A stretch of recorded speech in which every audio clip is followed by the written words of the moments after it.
Hey everybody, how's it going? Looks like Andy's getting a call here on the other side of this. Um, Hopefully you're doing well. I saw that 4 people jumped on as soon as we went live, so I hope you guys are all doing well. Andy just turned off his camera. I think he's going to answer the phone. So we're going to have a fun stream today. We're going to talk about having some fun with Microsoft Teams cameras and just a lot of different options, kind of playing with different applications from, OBS Studio, which a lot of people talk about, to, what's built into Microsoft Teams, and then a couple of, maybe more Mac specific options. There's an app called ECamm Live and some other, cool little utilities that we can do to kind of spice up our cameras a little bit in Microsoft Teams. So we wanted to talk about that today.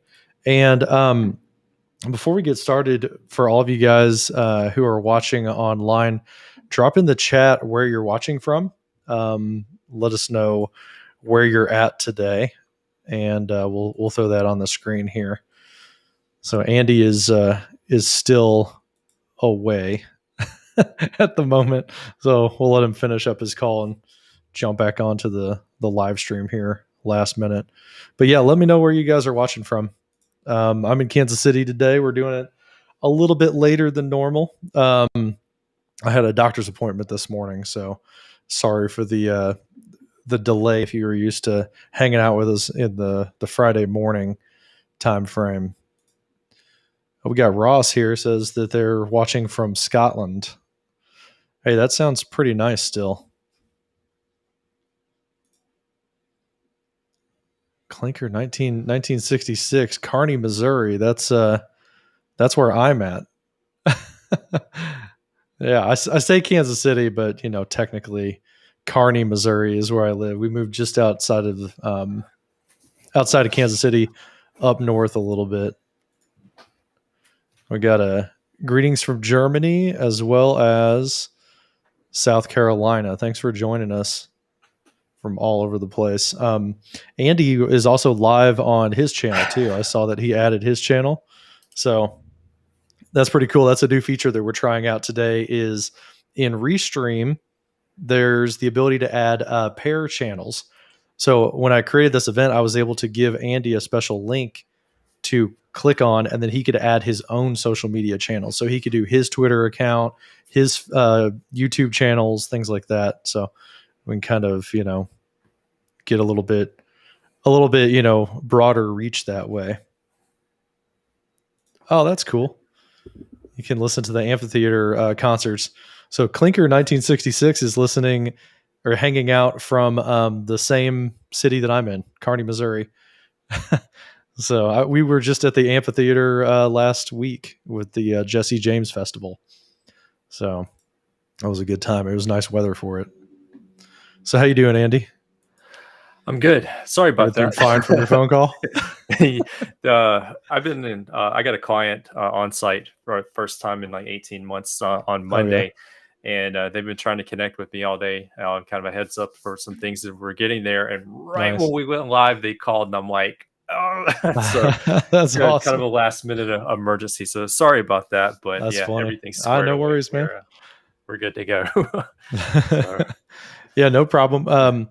It's been like that way for me today too. Like I for some reason I had a doctor's appointment this morning. I got on, my first meeting was at 11 o'clock with Microsoft, and immediately I had like 5 different people reaching out to me for different things, and I got kind of scared because I thought, man, if more than one person is IMing me at the same time or calling me, something really bad must be going on. But it was just like 5 different people with like different kind of smallish things. And it's like, hey, it's Friday, I don't have any meetings. John must not have any meetings. So, let's see if he can do a favor for me. My week has been the same. I've been in one nonstop meeting in Microsoft Teams for the duration of pretty much the last 2 weeks. So really, I've been deep diving into video, but it's been just meeting to training to meeting to training.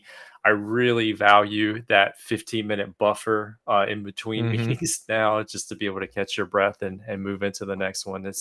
it's been a busy meeting week. So this one's something I've been looking forward to. Yeah. Just talking about video, just diving into Yeah, this will be fun. video rather than just using it. Awesome, man. Yeah, this will be fun to play with. I personally, I kind of went into OBS and doing complex things, and I go through waves, right? Where I will make something super complicated and really whiz bang and like automated and stuff, and then I'll go through times where like I want to simplify everything, and I want to just like get back to the basics, only show my regular webcam, maybe even go with like just a regular USB webcam, even or something like that. And I'm kind of in that phase right now where I've got like a happy medium. I've got a professional grade camera. I've got my lighting all set up. I just moved into this house in February, so I got the office going. But I'm not using my ATEM Mini right now. I'm not doing any virtual cameras through Microsoft Teams. I'm just kind of like trying to get as good of an image as I can and as good of audio as I can, and putting that into Teams natively. What about you? So this has been almost a 2-year experiment for me. Much like everybody Hmm. else, I've worked from home for 10 years, so working remote is no problem. But over the last 2 years, through COVID and the acceleration of everybody working from home, I needed Hmm. to level up. I needed to do a little bit more. So, like, I've used a bunch of different webcams. I transitioned into high definition cameras last year, and I've been Hmm. working with high definition cameras and capture cards ever since. And also got into working with OBS because I wanted to do that extra little bit. And also like watching a ton of YouTube videos on like Twitch streamers and gamers. I Hmm. was like, there are things there that are working that can apply in a virtual classroom or a training environment. I've got to figure out how to do that kind of stuff. But lessons learned, and we'll talk about some of this throughout. Every Hmm. time you add another piece of technology or another, like whether it's hardware or software, you're adding complexity to your workflow. Hmm. That's The more risk that can goes break. up. That's more that you got to manage. That's more that you got to Yeah. troubleshoot. Like we were trying to log in today, and I'm trying to get my wireless lavalier to work, and the Hmm. input volume was way too low versus my USB mic. The input volume's where it needs to be. So little things like that add to the complexity of the workflow. And then for me, this is a lot of fun trying to figure out how does this piece fit with this piece? How can I integrate that? But I need to get it to like a one button, like push this and everything lights up and Mm. then like I'm ready to go. And so for the last few months for me, I've been trying to build like a live streaming station, kind of like Caleb Pike does on his YouTube Hmm. channel. Yeah. um, I wanted to just be able to walk in, sit down, hit a couple of switches, and go live. And I'm almost at that point. Like I'm this far away. Like probably like putting the polish on it now.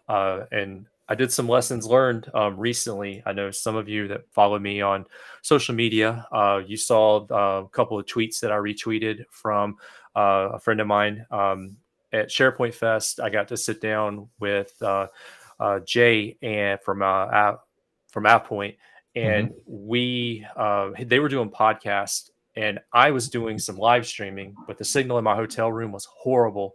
So I went and used the conference podcast center while it was not being used, and I was doing live webinars for a client from there. Hmm. And people saw my setup and got in a conversation with some podcasters, and they're like, "Do you want to come on the show and talk about that?" I was like, "Cool." And it was my portable live streaming setup, and so I learned a lot about like how I can break it down and set it up real quick. And I took it with me to SharePoint Fest, and then I took those lessons that I learned from there, and oh, there's Jay. He's in the comments. Hey, man, glad you're here. Got to learn lessons from that experience and apply it to like my home setup. And now I'm trying to clean up all the wires and everything, but just building, just continuing to try to get to like that next level, Hmm. and really just make it more than just a camera. Like how can we do a virtual classroom remotely in my home office. That's awesome. Yeah, I was doing some like mobile stuff at the end of 2019, beginning of 2020, and I haven't gotten back into that lately. So that was really interesting to see your setup. You were posting some pictures on Twitter, as you said, of like things laid out and like what you brought with you. I thought that was really cool. I've been trying to find the pictures on your Twitter feed, and I can't find them. It's like a little bit too far down, maybe, or something. Yeah, But those would have been like 2 months ago. I kind of go retweet crazy every now and then, okay, so yeah. yeah, they might be buried in there. Yeah, I'm scrolling down. I'm looking for picture thumbnails here to flash on screen. Yeah, if you want, we could probably. I don't know if you have a mobile camera I do. possibility, but we could show like what our desks look like if you guys want to. If you want to kind of see what our setups look like right now before we dive into the applications, that might be kind of fun. Not to put you on the Let spot or me anything. I can go first if you want. I've got Yeah. Epoch Cam running here, so let me switch over to that. There we go. All right, so now we're seeing my phone. There we go. I got it switched sideways. So this I'm using an app called Epoch Cam from Elgato, and that allows me to basically pair my phone to my computer as a virtual camera, and then now I can move this around and kind of show you guys what everything looks like. So I'll try to move my microphone back a little bit. So what I'm looking at with my desk is I've got a fully Jarvis standing desk here, and I can raise it and lower it. I'm sitting down right now, but then what I'm looking at is one monitor over here, another larger monitor over here. This is my 34-inch ultra wide, and then this one is a 24-inch 1080p monitor. And what I do is I'll only share this particular monitor in Teams meetings because I don't want the aspect ratio to be kind of messed up. And then I'll kind of monitor everything from this side. So when I share my screen later on, you guys are going to see this one, but I'm monitoring like me and Andy are talking over here. I've got my kind of to-do list over here on this side. And then in between, I'm not using this right now for this live stream, but in between, I've got this this teleprompter set up, and it's got an iPad attached to my Mac as a third monitor, basically. And then inside this is my Sony A6400, where whenever I'm in a Teams meeting, what I'll do is I'll add this as a monitor for my computer. I'll throw Teams up on that side, and then now whenever I share slides, I'm looking. You can kind of see me in the window. I'm looking directly into my camera, and that's what people see is they see me making eye contact. But what I'm really looking at is I'm looking at like my slide notes and all that. And then down here, I've got the Shure MV7 right here. That's my microphone of choice. I've kind of switched around microphones for quite a while. All of this stuff is coming into the CalDigit dock, and then I'm able to control some stuff with my Stream Deck. So that's a look at my desk setup. I don't know, Andy, if you got your camera working yet or not, but I'll switch back over to my regular camera here. So And then you guys will see me. I'm gonna share mine, but I'm gonna use a little bit different method than what you're doing.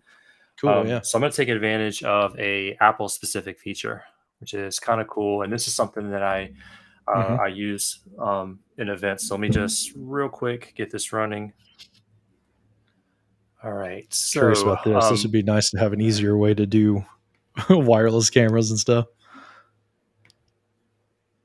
Let me see here. Just 1 second.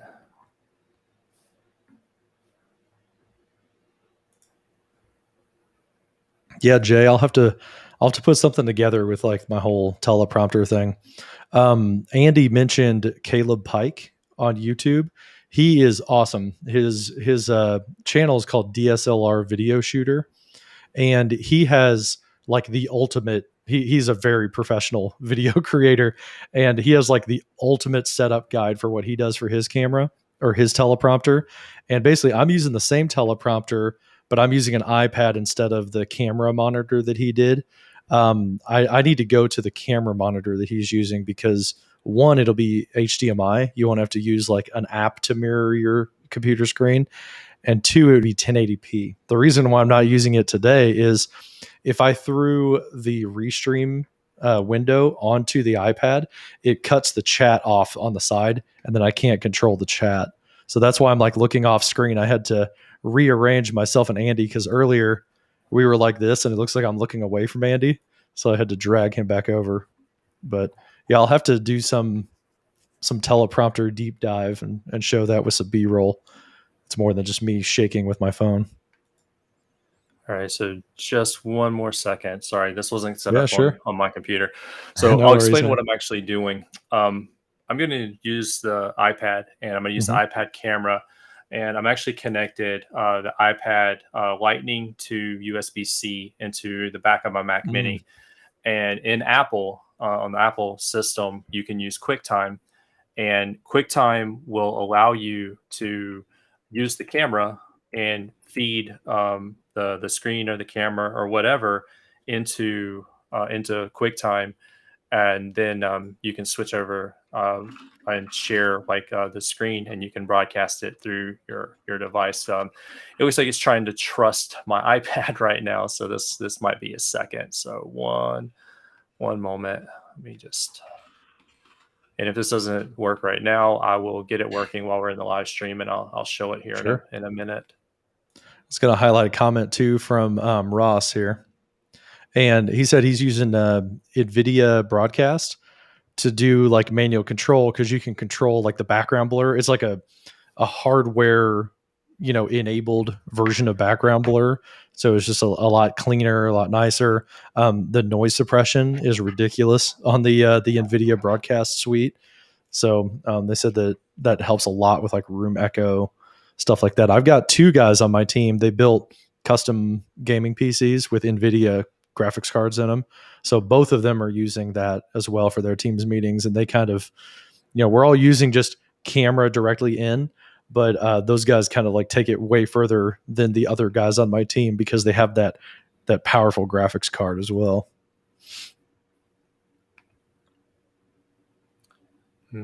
Yeah, we might have to circle back to this one in a minute. It's still giving me some problems, so I'll troubleshoot it, and we'll get it running in just a minute. No worries. There's somebody. Oh, Spencer. Spencer's one of the guys on my team that does the NVIDIA broadcast stuff. Yeah, he joins the team's meeting with a video background playing all the time. So he does like Rick Astley, or on Fridays he does Rebecca Black. So it's playing the It's Friday song on a loop. I think my favorite one, Spencer, is the Vibe Cat. He's got like that cat YouTube video.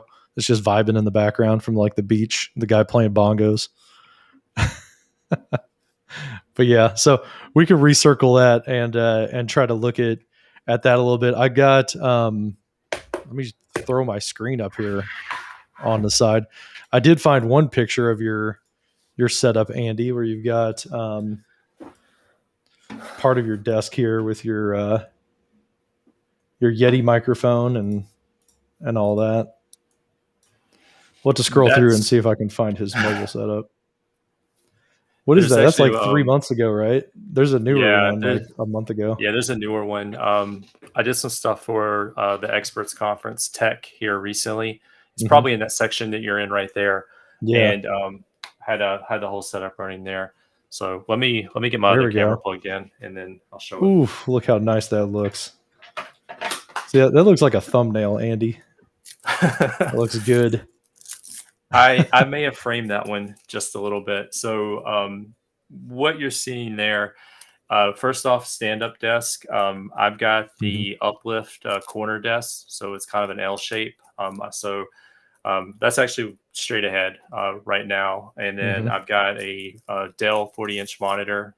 That's relatively new addition to the workflow. I'm really happy with that. MacBook Pro and MacBook Mini in front of that, Elgato key lights. I've switched the microphone. I'm using the Rode NT USB Mini. That's the current microphone that I'm working with. Stream Deck, and then because I have two computers, I get two separate mice there as I kind of run back and forth between the different systems. Yeah. And then I guess a couple other things that are not in that picture. So the main camera that I use is a Sony A6500. It's a Okay. mirrorless cam. This is my Sony A6000. So I have two Sony cameras. I Okay. got them both used really, really cheap. Is This that a one cage is on that? That 6500? the 6500 does have a cage on it that helps to Nice. keep the HDMI and the dummy battery cables in as to move the desk up and down. And it also helps to mount it. The cage itself, there's a quick release plate on the bottom, and then I've got a quick release attached to an Elgato arm in the back so that the camera comes up over the top of the monitor and I can Nice. get that nice video feed coming in. And then I've got a Sigma 30 millimeter f 1.4 lens on there, so I get that nice kind of blurred background effect. So like you can see I'm in a room, but you can't really make out a lot of the mess behind me. It's just kind of there. And then on this one, the A6000, this one has yeah, here we go. So this is the Sony A6000. It's got a f4 18 to 105 millimeter lens. And I've used this for a secondary camera and a primary camera. I really like it. This is what or part of the setup that I had with me in Chicago. And this is on a DJI Ronin SC gimbal. Now, there's some really cool things you can do with this when you set it up right. And as a secondary camera, I really like it. Like I just put it on the gimbal, hard lock it in so it doesn't move, and then I just set it over there. But the gimbal itself, when you pair it with your smartphone, it'll do face tracking. So like wherever I move in the room, if I stand up and walk across the room, it'll follow me. It'll track me across the room, so I can get up and move around, which is really nice. But I have to use the smartphone and I have to kind of hook it up on the back of the camera and make sure that the smartphone camera is kind of sticking out a little bit. And then you got to balance it on the gimbal, but it'll all do that. So this was part of the setup that I had that Jay saw and we talked about on the podcast when we were back in Chicago. I'm going to hook this camera up now, and I'm going to use it to actually show you the desk that we're talking about. So let me just grab my battery real quick. Yeah, doing face tracking with the Ronin would be like the ultimate. To have that hooked up with USB capture, you'd be able to walk around and do whatever you need to and have it follow you. That'd be pretty crazy. I don't think I could do that with a teleprompter mounted onto it as well. That's probably too heavy for the gimbal. Depends on the gimbal. Yeah, I would need like one of those big cage ones or something. Another person I just found on your feed here, Ragnar. If you don't follow Ragnar Heil, he is doing an awesome thing. Him and Alexander are doing this like mobile. I forgot the name of it. I feel really bad. I just forgot like the hashtag that they were using. But this is him in like the back of a minivan. It looks like. Recently, they got an RV, like a really nice RV that they've got like a full conference room set up in with like TVs on the wall, and it looks like they've got like sound bars hung up and things like that. So if you're looking for like cool desk setups, definitely check out Ragnar's Twitter feed here. Here's the picture of the RV. That. Look at that thing. I saw some of that while they were at the tech conference, and I wondered what was going on with that. That's awesome. It's beautiful. That is a classy looking RV. It looks so cool. I can't believe it. All right. So yeah, I was trying to find like Alex's Twitter feed about it. Oh, that one's kind of blurry. Yeah, he's got some pictures of the inside on his Twitter account. They look really, really cool. All right. I guess it's sponsored by Microsoft. All right. here we go. Oh, there we go. Let me make that full screen. Yeah. There you are. You're actually getting the big picture here. So that's the laptop running, migration off to the side. And then kind of coming in right now, what I'm actually doing is I'm running through my capture card. I'm using the ATEM Mini, and I get 2 separate feeds in there, so I can run 2 separate cameras in it, and I can even do picture-in-picture if I need. So that's what you're seeing there, and then all of that's actually connected to the Mac Mini, and that's powering the whole thing, and then got the Dell monitor, and there's the Sony A6500. That's the main cam that I'm working with. And then I'm actually running through I think it's a newer CalDigi Thunderbolt 4 hub. It's a small, really powerful, and I've got a Kingston one that I use over there. That's the previous version. And then that's the main part of it. There's the Rode NT USB Mini USB microphone, and then I've also got the Rode Wireless Go that I use occasionally. And then over here we have my previous DSLR camera. This was basically my mom's camera. She didn't know how to use it, so she gave it to me, and that was I used that in Teams as a USB camera. So there was some software. We'll talk about that in a little bit. USB software. So I was using that for a while, and then the USB software stopped working. So I had to switch to the ATEM and do a hardware encoder into the system and go from there. And then I control everything with my Stream Deck. Nice. So you got the Stream Deck XL too? Yeah. Yeah, I had to go XL on mine. I got too many use cases. That's quite the setup, man. You got like multiple docks going on, and what was it? 3 views? You got 2 permanent, but then you could just add 2 more cameras to it and have 4 HDMI cameras rolling. Pretty much, yeah. It's overkill. That's awesome. It's definitely overkill, and the main thing is I'm just trying to figure out how to create a virtual classroom where we can have engagement and interactivity with beyond just hey, here I am in front of the camera. And so we'll talk about OBS here in a couple of minutes, and I'll show you some of the ways that I fit that into my workflow as part of all of this. But I'm delivering virtual trainings, and so I'm trying to do is make it as close to an experience as being in person as I possibly can.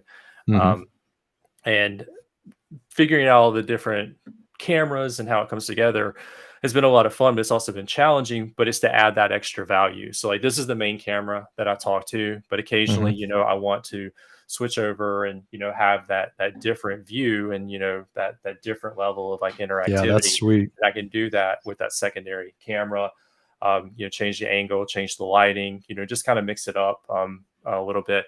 But then some other things that I try to do, bring my iPad as a virtual whiteboard, use the whiteboard app for Microsoft and share that on the screen, little things like that, just to continue to try to add value to that talk or that presentation that I'm giving. Here's a question from Jay. Do you guys use profiles or folders on your Stream Deck? I'll let you answer that first, Andy.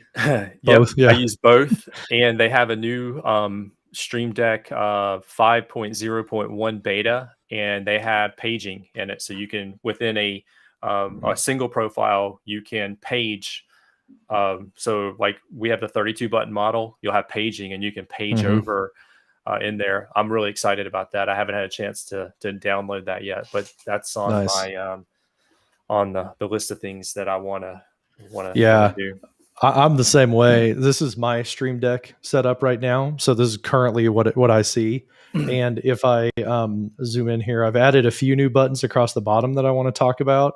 over the course of this live stream to talk about some of the stuff I've been doing with software to do advanced production in Microsoft Teams meetings. One of the things you're seeing right now is I'm highlighting my cursor. That's a little app that I got. And then I've got like my lighting control up here at the top, some shortcuts across the top right here. But this one right here, this is just a folder. So if I click into that, these are some sound effects that I've got. So I've got a folder of sound effects that you can't really read this, but there's like a whoosh and crickets and like the Mario death thing whenever Mario dies in a level. I've got like that as a sound effect that I can put into a Teams meeting. But then yeah, just like Andy, I also use profiles. So this folder right here is actually going to switch to a profile.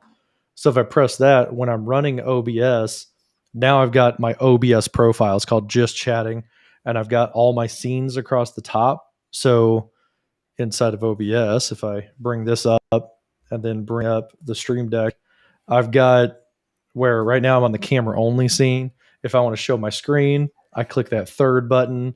If I want to go side by side. So the top layer switches the scenes.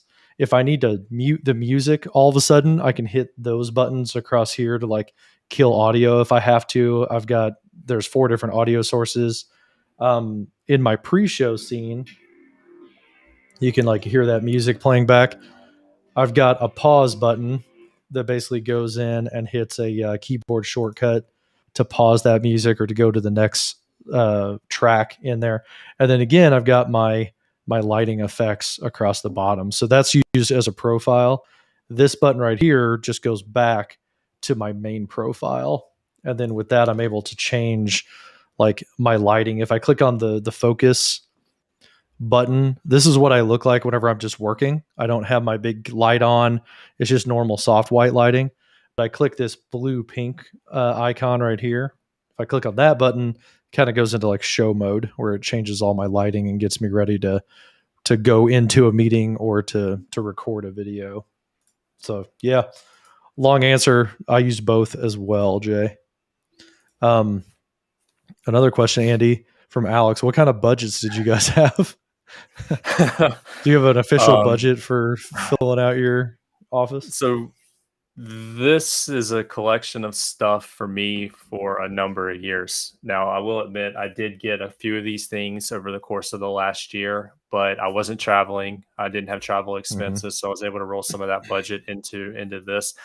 But a lot of what I'm using, I've had for years. Like the first DSLR camera, the Canon, that was basically a hand me down. My mom wasn't using it; it was overkill for her. I was kind of playing around with it and then figured out that it had a webcam plug-in into there was the Canon webcam software. And so I started using that. And then I ended up buying a used Sony camera for $285. Nice. It had a default lens with it. It was the base 18 to 50 millimeter lens. And so it was really affordable. Considering that webcams were sold out everywhere. You couldn't get a webcam in the beginning of 2020. So, prior to the monitor that I had basically a used monitor that I'd bought neighborhood yard sale. It was the Apple Thunderbolt monitor that was like 8 or 10 years old. It had a built-in webcam, and I used that for quite a while. And that was really good. The things that I bought over the last year, though, like the Elgato key lights, the Stream Deck, the ATEM Mini, and then the Sony A6500. That basically came out of the not traveling budget for me. With all of that said, you can do a lot of this with just a webcam and OBS.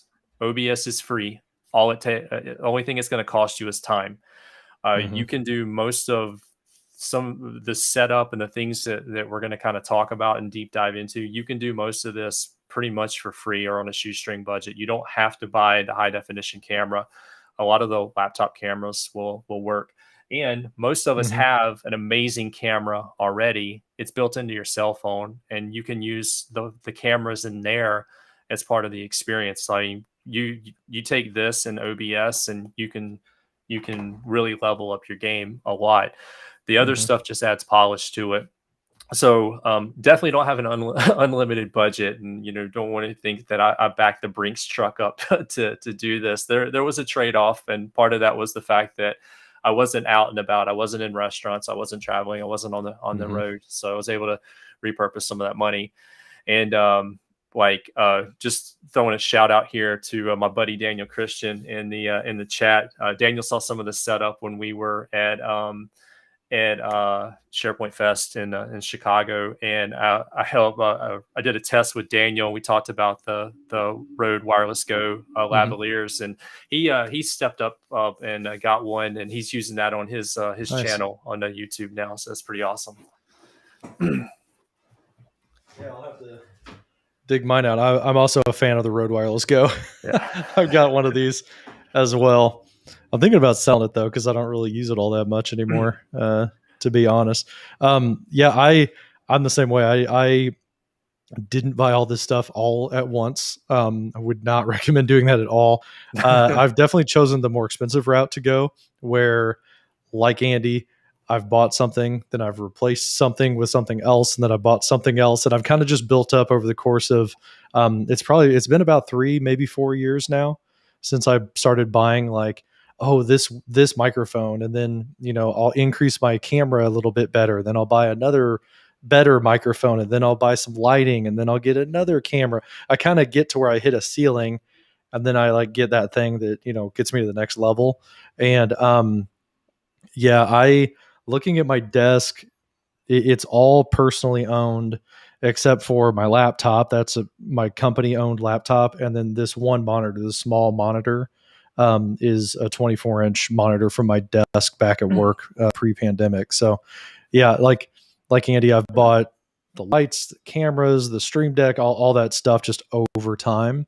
I think I probably got the last Elgato key light before they sold out at Micro Center at the beginning of the pandemic. I kind of like stretched and spent that $200. Is like, man, it's painful to spend that money, but like, if this is gone now and then I want it a month from now, I'm not gonna be able to find it. So I went ahead and bought it. And sure enough, yeah, they were hard to find for probably like 3 or 4 months. They just happened to have one at the local Micro Center in Kansas City. So So the it's a Elgato key process. light's great when it works. The problem with it is that it uses Wi-Fi 2.4, Hmm. and getting the control center on your computer to connect through that connection is a big pain. I've had nothing but problems with that over the last year and a half. Hmm. Yeah. And I've went through 2 separate routers in the meantime. I like them when they work. They're great. They Hmm. do great light. They're adjustable, but because of that Wi-Fi connection, they're not. It's not the best experience. Scott Hanselman talked about a workaround on his blog recently.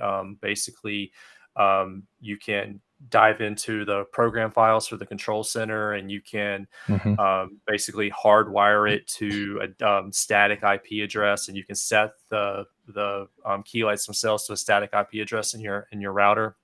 And Hmm. that's not a solution that's approachable for everyone. That being said, I mean, as great as they are, you can do a whole lot with really small lights. Yeah, you get your aperture. I have the same issue too. I've had problems where like the key light will get lost off of my network, and I have to like sometimes if I flip the switch on it and flip it back on, it'll work for a little bit. But really, what ultimately fixes it is rebooting the main router. I've got a Unify system from Ubiquiti in my house, and about every 2 to 3 months, it just won't reconnect. Like my button won't work, so I have to go downstairs and basically reboot the whole network, and then it works for another couple months. But yeah, I've had some finicky issues ever since I switched to Unify. So yeah, you got that drama lighting now with your little mobile light. So this is the Aperture MC, and this Hmm. little thing, it's wireless, built-in battery, charges via USB-C. You can do some pretty amazing dramatic light with this, and this is when I got it was less than $100. It comes with a silicone diffuser on the top. You can peel that off and you can see it's basically just a small LED panel. It's got a magnetic backing, so you can attach it to something. But you put on a The silicone cover really diffuser. softens it a lot. Yeah, a lot. And Yeah, then that's nice. attach that to tripod or mount it on the back of your laptop and your monitor. And this little guy can give you some really amazing light in situations. So significantly cheaper than the Elgato key light, but lighting is definitely going to be a big part of it. Much like John, I also have accent lighting in my office. I bought it's the LifeX light strip, and I can change the colors and everything. I mainly use that for me. I don't use it so much for the background of my videos. I mainly use it for me because I'm on the side of the house that's dark. The sun rises in front of me and it sets behind me, so this side of the house is fairly dark. So I need the lights in front of me and I need the light behind me, to kind of light the area. But people aren't really concerned about the background, and the camera that I have, the bokeh effect on there, it really blurs a lot of that out. So that's kind of secondary, but it's mainly for me to be able to see what I'm doing in the room. And then the key lights are so that people can see me in the presentation. Yeah.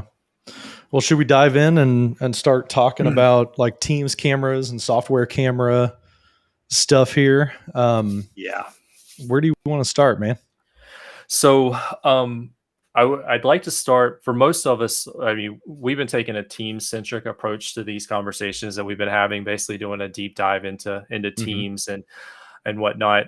So I'd like to start in Teams, just kind of out of the box, a little bit about like what you get from there.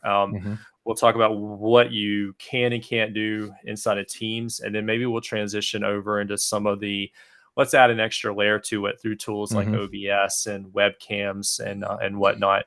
So I'm going to jump into that. Yeah, if you pop your screen up, I can replace it with mine, or I can drive, if either way. Did you send a Teams meeting? Oh, you know what? I didn't. I did not. Let me see if I can invite you to this one.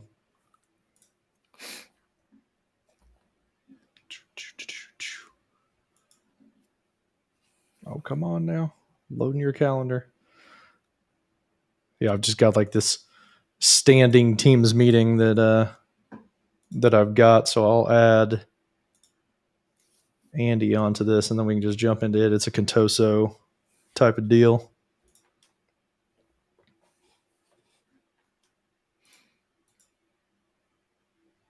Bring up my email real quick. Copy your email address.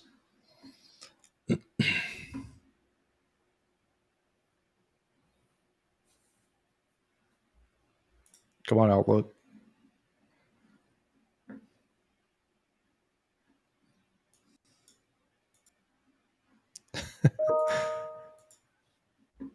My computer's running a little bit slow. While Outlook loads, I'm just going to go ahead and join this meeting and show what it looks like here. So we've got, when you go to join the Teams meeting, you've got your basic join screen, right? And I've got this. We could talk about this if you guys have questions about it, but this is my home lab. So I'm actually running ManyCam as a virtual camera that we can show off, and it's just looping this girl that I'm calling Megan Bowen, so we can join with her, and she's just using a webcam. I'm going to do no audio so that I don't get like an echo to come in, and then we'll have an active meeting, and we'll add Andy to this as well and see what it looks like to do like the presenter modes and all that cool stuff. So there's that. Let me see if I can just add you ad hoc, Andy.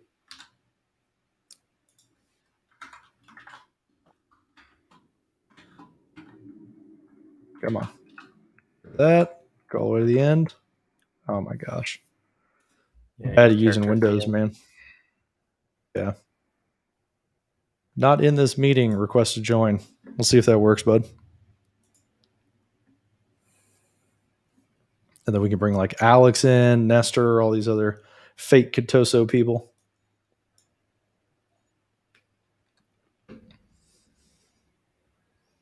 Is it Nothing ringing? yet. Can you? I wonder if you are you do not disturb right now? Can you grab the share invite and just Yeah. just send that to me Yeah. in Restream? Yep. No problem, dude.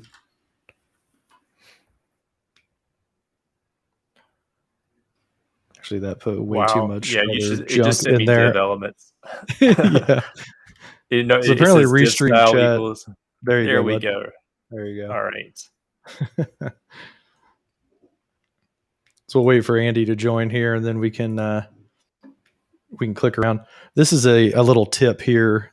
If you have multiple cameras like Andy does in his environment, say that like you're not using a switcher, but you're doing like you got two USB web cameras involved, you can actually click your little dot dot dot in your preview window, and you can switch between your cameras right there. Another way that she could do that is say that she had a camera pointed at a whiteboard all the time, which Alex asked in the chat. We will talk about the content capture and kind of how that's going to be set up when it arrives. What you could also do is you could go into device settings right here in your Teams meeting, and then under the camera, she would be able to switch to another camera. So like I can switch to this camera and you guys will see my face pop up through, remote desktop, but I'll switch back to Megan. And that's one way that you can switch a camera if you don't want to do anything fancy with switchers or with, virtual OBS type stuff. All right, Andy, you are in this meeting looking great. There we are. Cool. So, one thing that's new as well is the presenter modes. And we wanted to talk a little bit about like, before you dive into OBS, before you dive into like buying something like ECamm Live or ManyCam, what you might look at is what you can do natively in Teams for free and without having to run extra stuff, taking up extra cycles on your computer. What is it, Andy? Probably the last 2 weeks, we've gotten the other presenter modes have shown up for us. So now we don't just have the standout mode, we also have side by side and reporter. And then you've got this handy button right here for customize. Now I'll just go through like the standout mode first. So we're going to turn on the first presenter mode and then just share my screen. And what you see is that Megan became, Andy is on screen here. So Andy is cut out of his display, and he's put on top in the lower corner. This is the standout mode, what it's called. Now, I'm one actually in thing, front of you're in front of it. Megan. We were both doing it at the same time. That's kind of cool. Oh, nice. Yeah. So, also, that's kind of wild. We Yeah. got two people in here. I wonder if I Yeah. switch scenes, if it's going to change on me. I actually just exited out of sharing, but that's actually I didn't know you could do that. Two people and I think stand that out was like mode a at the same glitch. time. Yeah, we broke the matrix. Yeah. So that what I did there is this is how you switch between the different scenes. If you're like doing standout mode and you don't quite look like how you are in the lower corner right here, I'll minimize this. If she's like a little bit too far over, she's a little bit too big, what she could do is she could go up to the top and she could switch that to side by side view. And this is what that looks like. So now she's next to her content with her screen next to it. And what's nice about this is as you resize this window, you see the aspect ratio changes and see how she's kind of like resizing dynamically. This is like way better than what you can do in OBS or another app where you kind of are cropping yourself and you've locked in that scene. This is a little bit more flexible so that you don't end up with like a weird situation where you're kind of cropped out on somebody's monitor. Then the last one here is this is the new reporter view, which Andy, I've got a problem with. I think they should have called this the anchor person view, not the I agree. reporter view, because a news anchor is in the studio with the stuff over their shoulder. A reporter is like out in the field, right? So I kind of think the terminology is a little bit weird. But now she's a little bit bigger. Her screen is, like windowed inside this over the corner. and you notice that it had like a background on it. That's what this customize button does. So if we do the drop down for shared content and hit customize, now you have, what is it? 2, 4, 6, 8, 10, 12, 13, lucky 13 background layouts. So if she wants to change it up and do like a chalkboard background because it's like in a school environment or something, then now whenever she shares her screen in side by side, now she's going to have a chalkboard background. And this little preview is really handy. It's not displayed through the meeting, so it's going to kind of be transparent. And this is a way that you can kind of monitor yourself. You can put this in the lower corner and kind of hide, your like confidence monitor, if you will. And you can change the backgrounds that way. Andy's getting set up with his crazy green screen effect. What brand green screen is that? Is that the Elgato? It is. Nice. Yeah. I'm so close to buying one of those. I keep going back and forth. Do you like it? As you're away from your microphone? Yeah. Does it work pretty good? When it's properly lit, yes, it works. Yeah. It works really well. One of the things that you'll notice when you do the shared background effect is the pixelation. They do a pretty good job of trying to crop you away from your background, but there is some pixelation that happens with it. So when you have like a green screen effect, it's going to look a little bit better.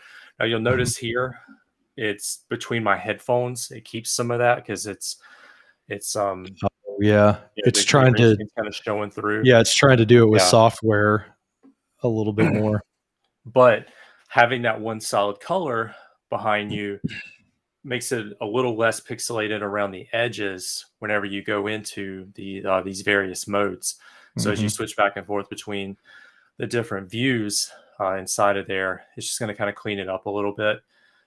You can see here in the side-by-side view, it's not removing my background. So it's framing me inside of there, and it's keeping that green screen behind me. And then with this one, there's less pixelation at the edges because there's a hard your shoulders are a lot better. Colors. Yeah. But you can see like with headphones, the green screen kind of shows through a little bit. So just some things to kind of consider as you're working. And depending on the light that you have, if your green screen's lit, my green screen doesn't have a whole lot of the same color. There's a lot of contrast because of the different lights in the room. Ideally, you want to have a pretty consistent color behind you whenever you're working with that, and that'll make the effect a lot better. But these built-in presenter modes, when you have a solid color, solid background, you'll notice less pixelation at the edges versus like with the character that you have on repeat here. Her hair color is blending into the background behind her, and so it's having a hard time figuring it out, and there's really hard edges there. So little things like that. If you don't have a green screen, just a solid color, put a sheet behind you if you can, or put put your back to a wall with like flat paint, little things like that. That's a free kind of hack, and that can work really well to kind of give you that same effect. So you don't have to have a green screen. I got this one at the beginning of the pandemic because they were sold out. Paid a little bit more for it, but I used it for a lot of the trainings where it just needs to be me, and you don't need to see what's behind me. Yeah, Jay was asking that question, like what makes the Elgato worthwhile for the price over like another green screen? I don't know if you've tried any other green screen models before. No. So if you can buy used, I got mine used. Buy used, save some money. As far as like what makes the Elgato brand better than some of the others, I haven't tried any of the others. I had the Stream Deck. I was like, Elgato makes pretty decent products, so let me get that. But I've been kind of how I am. Used. Yeah, I'm like in the ecosystem, so I just buy Elgato because I know like in general their stuff is really good. What I like about the Elgato, or what's making me lean towards the Elgato, is what Andy just did. The scissor mechanism and just the portability of it. I've kind of thought about getting one of those ones where like it's a separate stand and then you put like maybe it springs out and you kind of clip it and do that. I feel like this is just a faster setup. I know that on Amazon there's other brands out there that are like the same thing, but I want to say it's like only maybe what $20 or something more for the Elgato one. And I figured like for $20, like Elgato might have a little bit better support if I like ask them for, warranty help or something. Yeah, so I like the all-in-one design. It's got built-in feet, which are great. It's got the scissor mechanism, so it's all in one unit. So when I need to move it, just pick it up and move it. Yeah, so that's pretty nice. I'm really considering getting those.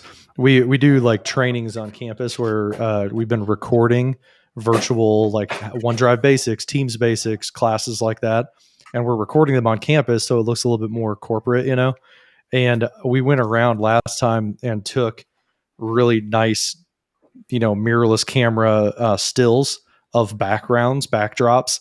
And what I'm going to do is I'm going to grab a green screen, put it behind me, and then that way I can just record the class at home and I won't have to go on campus to do it. So I get good lighting, but I'll put one of those corporate backgrounds behind me. And I'm hoping that it will look good enough that it will look like I was like sitting in the cafeteria recording the class. Another thing here that Alex brought up is, alas, none of those layouts show in the recording, unfortunately. And yes, that is true. You might have seen me hitting record while I was, while we were talking about the green screen stuff. That's because I wanted to show one of the downsides of this is that it doesn't record that nice layout where you're side by side with the person, which is a bummer. It's kind of like, classic Microsoft to me, where it's like they got so close and this was like really exciting and innovative. So I had groups at Cerner that were like, oh my gosh, we're going to use these for conference recordings. We can do like our CHC recordings and it'll be great. We won't have to use OBS. Well, this is what it looks like if you go to record that. What happens is it's just the content up top, the ribbon down at the bottom, and you see Andy. He was like a black background right here. Let me pause it. He was just cut out in black right here. That was the time where he was on top of his content, but it doesn't record that way. So it's just like, oh, so close. They got like 80% of the way there. But the one thing my events team wanted to use it for was we can't do it because it's not recorded. So that's a good point, Alex. That's one of the reasons maybe you don't want to do the presenter modes like that. Yeah, not included in the recording currently. However, we'll talk about NDI in just a little bit. With NDI, depending on how you set the meeting up, whatever feed you get coming in through Teams, you can output the NDI and you can record that however you want. And in post, you can do some crazy stuff. Yeah. So there were a couple other things I wanted to mention as it relates to like Teams and inputting a video. Yeah. So can we go back to just kind of the main presentation, like without sharing? Yeah. Let me get this up here. It's this one. There we go. All right. So Teams meeting. We're in the meeting. We're in the meeting interface, and there's a couple of different controls. These are pretty basic. Just want to point it out. You have the ability to pin someone. So you can right click, you can pin the video that you want. So if you have multiple video feeds coming in, you can pin, and that's the one that you as an individual want to see. So you're going to pin that. That's what you're going to see. It's not going to apply to everyone else. But you can also spotlight, and spotlight is going to spotlight that for the meeting. So you can spotlight for everyone. So that's the difference between the two. So if you're in a meeting and there's a whole lot of video going on, it's really distracting. Just pin the person that you want to see, or if you're the organizer, spotlight the person that you want.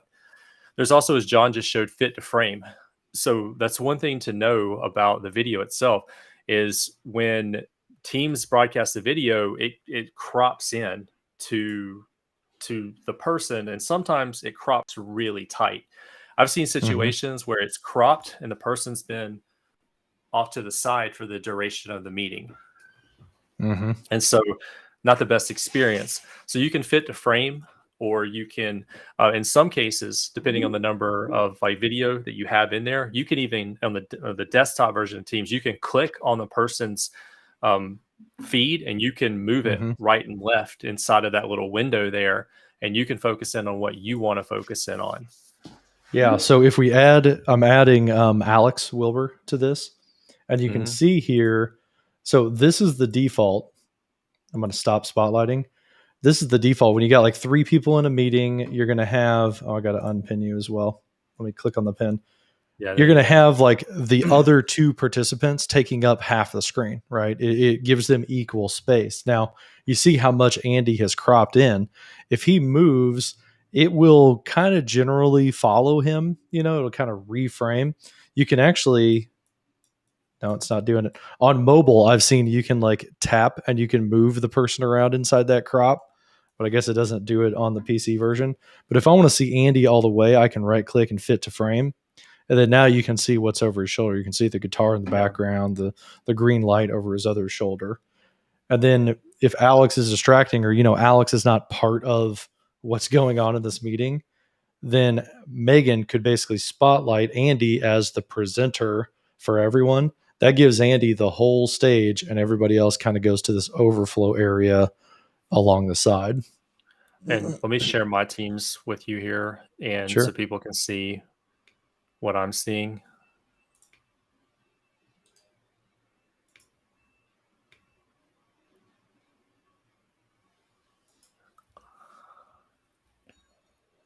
One second. Are you sharing in Restream? Yeah, it needs system permissions. Okay. Yeah. That Chrome screen sharing or Microsoft Edge screen sharing.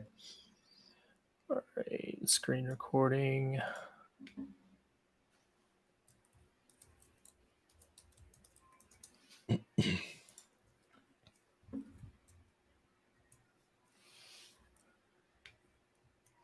Another thing to note is that like only presenters have the power to spotlight because that affects other people, So if I were to take Alex and make him an attendee right here.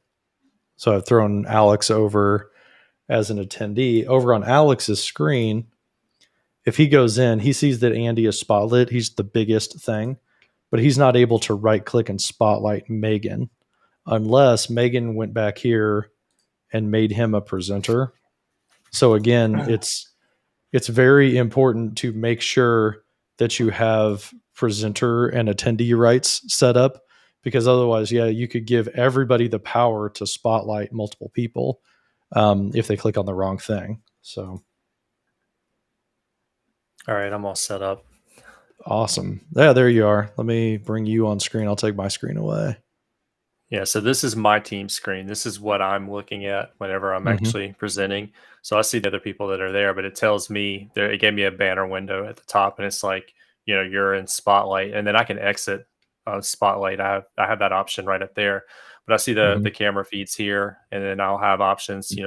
Stop spotlighting, fit the frame, and then like John says, in some cases you can click on someone's video, and you can kind of move around inside of there. I've seen it on the desktop version of Teams. In fact, I've got one meeting that I'm in, and my colleagues always leaned off to the side like this, and so you can't really see him, and for some reason the camera doesn't follow him, so I always click and kind of move it over so I can see his face while we're in the meeting. But you can do it on the desktop version of Teams.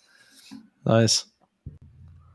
Well, that's good to know. Yeah, I want to say I've seen it on mine before, but I know I've seen it on the mobile version because I've like clicked and dragged around and that's not running any early ring on the mobile side.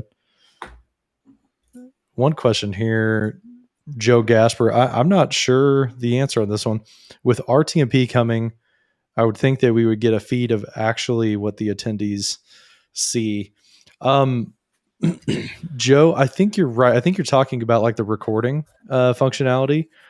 I think probably it remains to be seen. I haven't seen what RTMP out looks like, but I guess what you could do is you could say stand up like an RTMP server, you can do it with a Raspberry Pi, or you could do it, on your local computer.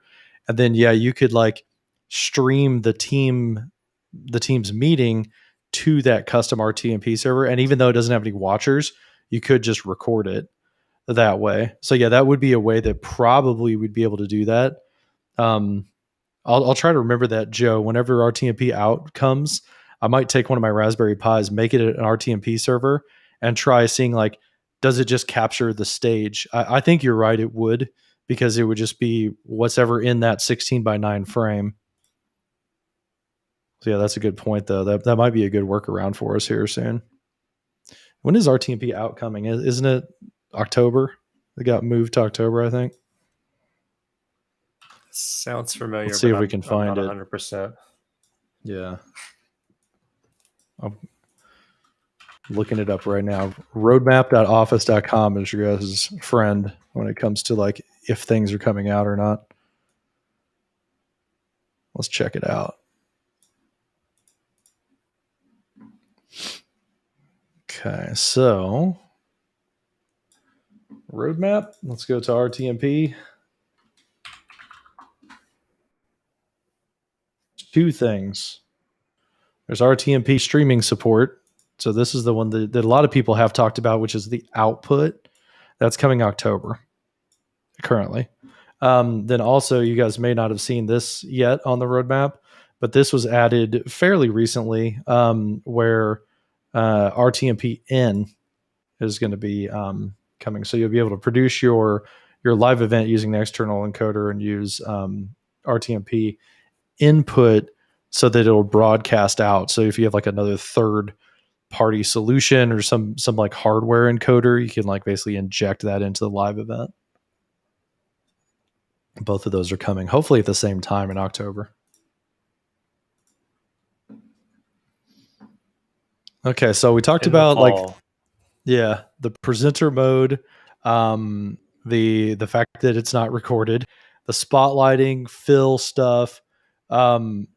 Probably the next thing to move on to is getting into like some of those basic virtual cameras like OBS Studio, ManyCam, stuff like that. I think to start out, I'll go really basic and show you ManyCam is probably the even one I've before done the that, most. Yeah. Even before that, let's do just webcam. Like, so a lot of computers have webcams built in, and then you got external webcams, like a USB webcam. So you're going to get basically the same video. So before we like get into like the ManyCam and some of the extra functionality there, last year when webcams sold out everywhere, you couldn't buy a Logitech webcam anywhere, and if you found one, it was probably on a reseller market marked up significantly. So what a lot of camera manufacturers did was released webcam software for their cameras. So you could take a Canon DSLR or a Sony mirrorless camera or a Nikon or a Lumix or GoPro a number of other has cameras. it too. Yeah. And so you could use that as a webcam. And so all these different companies released this this webcam software, and we could start working with that. Like, for example, Yeah. Do you have that installed on yours? I do. Nice. I've never actually installed those. So here's the first screen that if you want to bring the screen up into the sharing. Yeah, there we go. All right. So I had a Canon EOS Rebel T6. This is it's probably 10 years old at this point. My parents got it, years ago. Going to take pictures of all the grandkids and everything, and it was just way too complicated for my mom. She's better off with just like an iPhone camera. So I have one of those, and what Canon did, and they were one of the first ones to do it, and then a lot of the other manufacturers followed, was they updated their drivers and their downloads, and they specifically released webcam utilities. So there's a webcam utility that you can install on your computer, and it'll make that digital camera function as a webcam. So what'll happen is you install that software, and then you're going to have to plug the camera in via a USB to a mini USB or micro USB to a USB-A, and then you'll plug that into your computer. And what you'll get is an output. And I'll switch back over to my Teams window feed. All right, so this is the the Teams window feed that I have. And so when I go into my device settings, so just go into device settings. I've already got it pulled up. Scroll down, and you'll see underneath camera, and you'll see Mm-hmm. that the Canon EOS webcam utility comes in. And so I should be able to switch over into that. And so now I'm on my Canon. So that's Mm-hmm. the Canon there, and Yeah, and that's what I saw on Megan's screen. She switched yeah, over, and now I got that other angle, the yeah. low Andy. So this was the setup that I used for the first 6 months of 2020. I was using this exact setup that you see. I've actually had the camera on a slider, so I could Mm-hmm. slide it out of the way when I didn't need it anymore, and then I could slide it back because it was where I had it positioned for eye level. It was right in front of my monitor, so I'd slide it out of the way whenever it was over. I think you saw that in a tweet or something one time, and you asked me about it. I was Mm-hmm. like, "Is that on a slider?" I was like, "Yeah." Yeah, I thought Um, about a slider at one point before I did the teleprompter. I saw this guy. He's a Twitch streamer who like set it up across his. So like over the course of like I don't know, 10 minutes or something, it would like make a pass, go back and forth. So it was just barely moving. I was like, dude, I that's a saw that one cool. too. That'd be a This really is cool effect. That But would have yours been is cool, manual, but this right? is a manual slider, Yeah. so I'd have to do it myself. You got like rig up like a But stick, like slightly off screen. You're just like moving. yeah, put it on a fan that oscillates. Just Yeah. have the fan move back and forth and pull it along with it. No, I had it on the slider so I could just move it out of the way. This was a cheap slider I bought off of Amazon. Didn't really Mm-hmm. cost anything. I figured I could use it for some other stuff, but I was using the Canon with the webcam utility, and Mm-hmm. so that allows me to take that DSLR and whatever lens or whatever was on it. I could use that and do all kinds of fun stuff. But there's a learning curve with that. First and foremost, these are there. It's using webcam software, so you got to install it. And Mm-hmm. then the webcam software was in beta for a while. Most of the manufacturers now they've exited out of beta, and so they're production ready, and you can use it. But because it's a USB feed, the resolution is actually fairly low. Like I think this is Mm-hmm. lower than 720. So like we're talking, lower than most webcams now are 1080p, and so Mm-hmm. this is actually lower resolution than that, lower bit rate, frame rate than that. But it allowed you to make use of something you may have had around the house already. And depending on the camera, you may have had things like autofocus. You may have had zoom lenses and whatnot. So this was one of the first. The Canon website has all of the supported cameras and Mm-hmm. everything. This is one of the earliest, like one of the older models that they actually supported. There were a ton of other ones that are supported. The newer cameras, like the R5 and the R6, they can do Mm-hmm. this, and they have a lot better capabilities. But those are newer Mm-hmm. cameras, Yeah, so I've that's seen kind of like Tom where, Buck. He's doing I think the R5 uh, yeah, with the webcam utility. yeah. So that's where I started. Now I'm on Hmm. a Apple system. At some point around June of last year, 2020, Microsoft updated Teams for Apple for Mac, and it broke the webcam utility. It was a update to Apple's security settings, Mm-hmm. and that in turn broke Teams. That wasn't fixed until 2021, so it was almost a year later that webcam utility was fixed. And I was using the Canon camera. I was using the green screen, and I was doing my own overlays, Andy on top of content, using the green screen and OBS and that. And it was going really well, and then that broke, and I didn't have a way to fix it, so I had to pivot, and that's why I ended up buying the Sony camera, because the Sony camera had a clean HDMI out through Mm-hmm. a capture card, and so I was able to use that as opposed to a webcam. So what we're sharing in that Teams meeting, that's a webcam solution. So that's the EOS webcam utility, and now most of your major camera providers have those. If you have a DSLR Yeah, I laying know around or a Sony does mirrorless that camera, too. yeah, I've got a Panasonic G85, and it was the one model too low that wasn't supported. So that's why I never tried it out during like the early part of the pandemic because like I was just outside of support, and then now I just got the Sony A6400 that is supported by the Sony version. But for me personally, it's like I've got an Elgato Cam Link, which is what I'm using right now. I got an ATEM Mini. I got a couple ways to connect it, so I just use HDMI.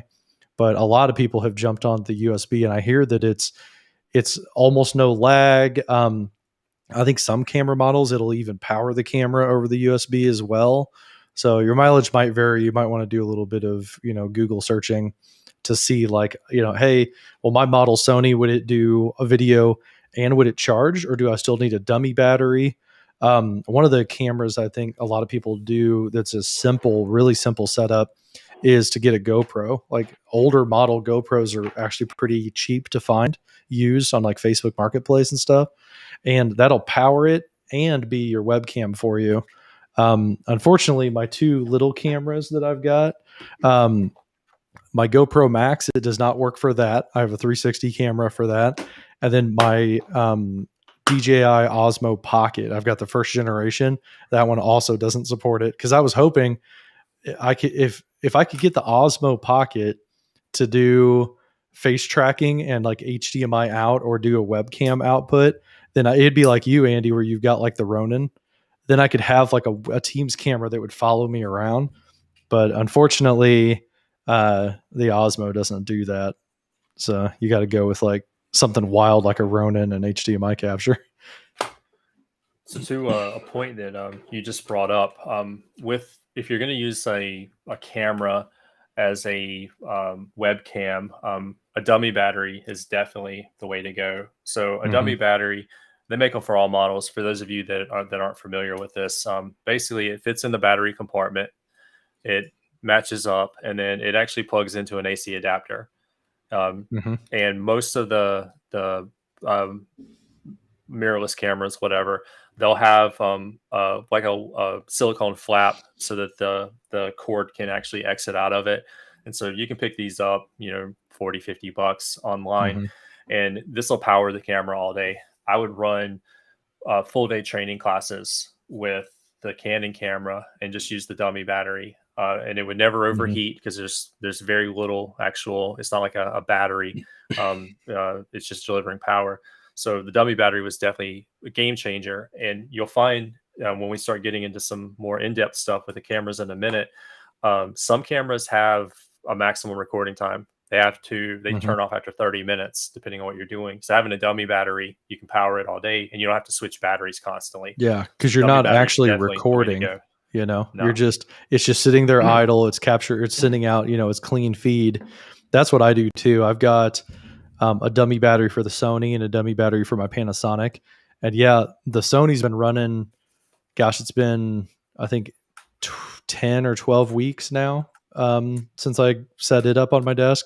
And then before that, the Panasonic, I had that running on my desk for, it was powered on the whole time in my old house for like a year. And then I powered it down, put it back on my new desk in the new house, and then it was powered on from February until like mid-June. So I never switch off my camera. It's running dummy battery. The screen is just always there, always on, and it's just a webcam for me.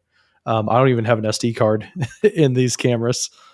So some of them, they make you have an SD card in it in order to run it even as a webcam. Really? So that's just kind of a heads up to know about.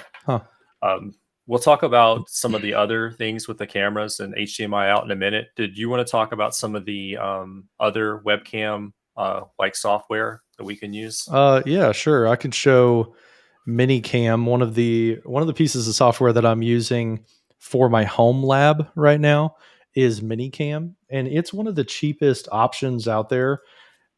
It does cost money if you want to remove the watermark, but you can download this for free and then just keep this ManyCam watermark on there. Well, today it's 25% off apparently to remove that watermark. But what I'm doing is this ManyCam application, I just downloaded it for free, and you can do like certain resolutions and stuff. And across the bottom is basically what your sources are.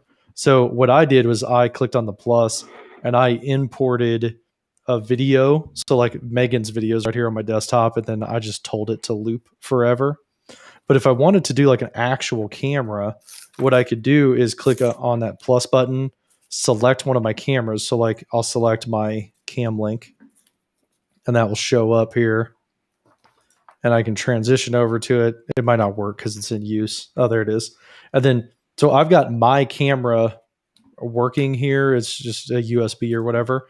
And then if I wanted to, I could add special effects to it. I could mirror it, flip the image around if I wanted to. If I wanted to add some text to this, then I could add like testing 1, 2, 3. And I could decide like where I wanted to place that on the screen and add a lot of stuff. I got to like switch that layer on. So you could add like a little lower third for yourself. And then you take that inside of Microsoft Teams, you change your webcam to this ManyCam virtual. And then now you see I've got the ManyCam, watermark is on there, but I've got that text that says testing 1, 2, 3. It is reversed for me. It's kind of hard to like, I don't really have like a way to zoom in on this for you guys, but you do see that it is backwards. That's something with Teams you got to realize is that it's going to be a mirror image. So that the reason that Teams does that is if I were to point behind myself at my monitor, it's on the correct side as if I was like looking at a mirror. So that's why Teams like flips that around for you.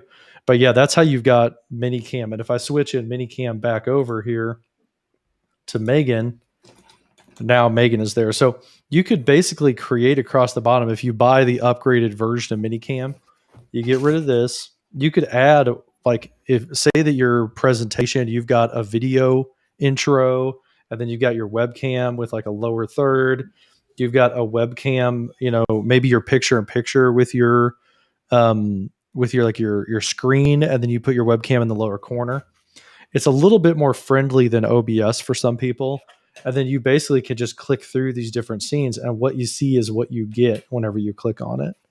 So that's one reason I like ManyCam is it's easy to get started with. It's fairly cheap. It does work with NDI as well, which is pretty nice. And then there's just all these other sources in here. So if I want to share a YouTube video in a Teams meeting, I could pump that through as a camera and just use ManyCam for that if I wanted to. So that is one option that we've got. And I think I'll delete here. And basically what I'm doing is I'm just like running Megan all the time. And that's how I've got these people doing a loop. Is it's just a video from pexels.com, like a royalty-free place where you can get stock video and stock photography. And then, I'm just rocking that.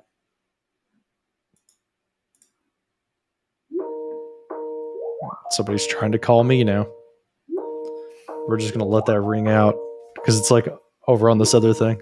Who is it? Yeah, I don't know who that person is. I had to look up my Microsoft Teams room is ringing. Are you getting spammed on Microsoft Teams? Have the spammers figured out they can call us on Teams now? I know who she is. It's a meeting that they invited me to last minute. Sorry. So here, like, so that's got a couple questions. The webcam software is not something that I really got into. Like, I saw the ManyCam and I saw the ECamm lives and so forth. And early on, like 2020, those things weren't natively available for Apple. Some of that was just Windows only. So I kind of got excluded from some of that for a little while. I missed out on that. But I've seen some really amazing things on the stuff, the webcam software. Just make sure that you turn it off before you go to like your next meeting, because you might run into a situation like our cover photo for this this presentation where a lawyer joined and he had a filter that made him into a cat. Yeah, the like Snap camera was really popular in like the March, April of the pandemic timeframe, 2020. And yeah, it was like people were they were like adding all kinds of fun stuff. So if they opened their mouth, like they would puke rainbows, and stuff like that.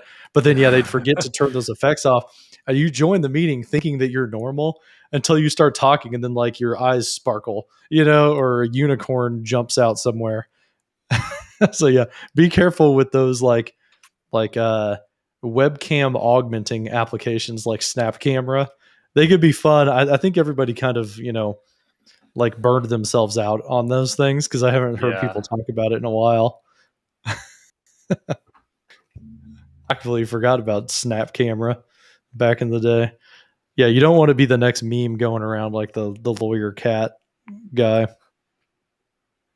What a I mess. like Spencer's comment about your phone call. They're trying to reach Megan about her car warranty. Yeah, exactly. That rang for a long time, dude. It finally just quit.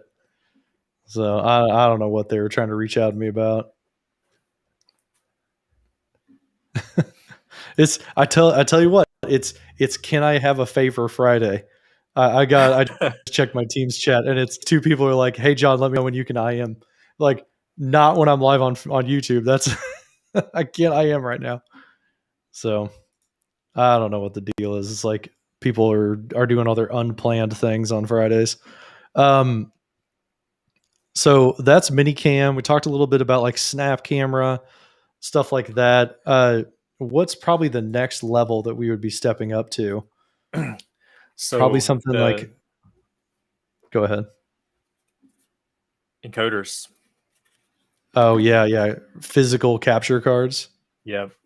Yeah. So we showed like the webcam software for like a high definition camera, Mhm. mirrorless or mirrored camera, and then you got the virtual webcam software. So the next thing is capture cards. Capture cards, these have been around for a while.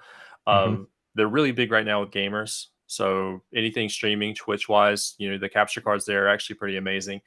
But the Mhm. capture card allows you to, in many cases, take the physical feed out of a device and feed that into your computer, and your computer recognizes it as a webcam. There's a whole bunch of different versions of this. You can get some of these on Amazon for as cheap as $20. You can get this is the Elgato Cam Link 4K. So it does 4K definition. This is $100. I think I got it on sale at Best Buy for $80 when they Mhm. were available. And then there are other versions of that as well. But when you're using a capture card, you're taking the feed out of some kind of source, whether it's um, a high definition camera, or your PlayStation or a TV or whatever, and you're running that into the as a webcam into the tool that you're using. So Mhm. with that, there's a couple caveats. Depending on the device, you might not get a clean signal out of it. So I'm gonna try to show you in here. So let me see if I can switch my camera over. Um, Actually, no, that's not what I want to do. Here we go. So let me see if I can. Yeah, I was trying to show that capture card on the Oh, Elgato website too, but actually, it's like loading so slow. yeah. My All computer, right, I'm man, gonna right switch now. cameras here. In All right, can you switch over to my feed? Yeah, there we go. Come on, click in the browser. There you go, man. Um, my main camera feed, Oh not yeah, the webcam. All right. there we go. So this is my Canon camera, Mhm. and you see this is not a clean HDMI. You see it's doing the facial tracking, like the focus. You see the menus that are on there.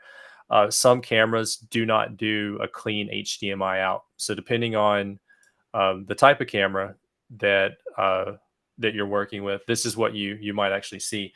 Now, in some cases, there's like a display option, and you can change the display option, and you can let me try this. All right. So in some situations, you can change it, and you can get a clean feed. But see, this one, even though it's not showing anything around the perimeter, it's still showing the facial tracking. So Mhm. like it doesn't have a clean HDMI out. Versus if I switch over to this guy, it has a clean HDMI out. There's no, like, it's doing autofocus, and it's able to keep up with me. And the one in front of me, it's got a clean HDMI out and clean autofocus as well. So the camera will matter. You can go to the manufacturer's website and you can find out if it does a clean HDMI out there. But you're going to feed that through a capture card, and you're going to run the capture card into your computer via USB-A or USB-C or Thunderbolt. And then you're going to use that as your webcam feed. And that's what I'm doing here. Like I've got 3 cameras attached to a webcam feed, and I'm not using the Elgato for this one today, but this one's actually really nice because it was fairly cheap. John's pulling it up, but like it does 4K, which is great. So you can get really high definition if your streaming service supports it. Yeah, and that's what we'll I'm talk using about in a bit. is the Camlink 4K. And yeah, I want to say when I bought mine, it was like $130. Again, Micro Center is where I bought mine. And on their website at Elgato, scrolling down, I put this in the chat as well. There's like, is your camera compatible? And you definitely want to check this before you spend the money on it, or you're going to have to return it. So if you've got like, I don't know, Canon, Rebel, something or other, maybe do like a T7 or something, or T6. Do EOS. Oh my gosh. Now Walgreens is calling me. You must have my prescription ready. Well, I'll just click on the things here. But what's nice is they've got basically all these, like the M10 or the Rebel SL1. You can look up your particular model and you can see like, well, why does the SL1 not work? Well, it's because the HDMI has a crop and it turns off after 30 minutes. But like the EOS R, that one works good and it's verified by everybody. So verified by the manufacturer. There's some of them that may have like a partial thing, or they might say that it's like verified by the community instead of the manufacturer. Those are kind of like a buyer beware type of a situation. But now I'm not even seeing any. There's some partials under Nikon. So you can see on here, it's like, well, the community says that it works, but Elgato hasn't verified that this D3300 works specifically. So this is a really helpful. If you've got the camera first, figure out if it works with your capture card. And this is pretty universal. Like even if you don't buy an Elgato card, this is probably the experience that you'll have with that particular camera on any USB capture card. And speaking of capture cards, this is actually my capture card of choice right now. Bringing this up on the screen. So talked a little bit about this earlier. This is the Blackmagic 8 Mini.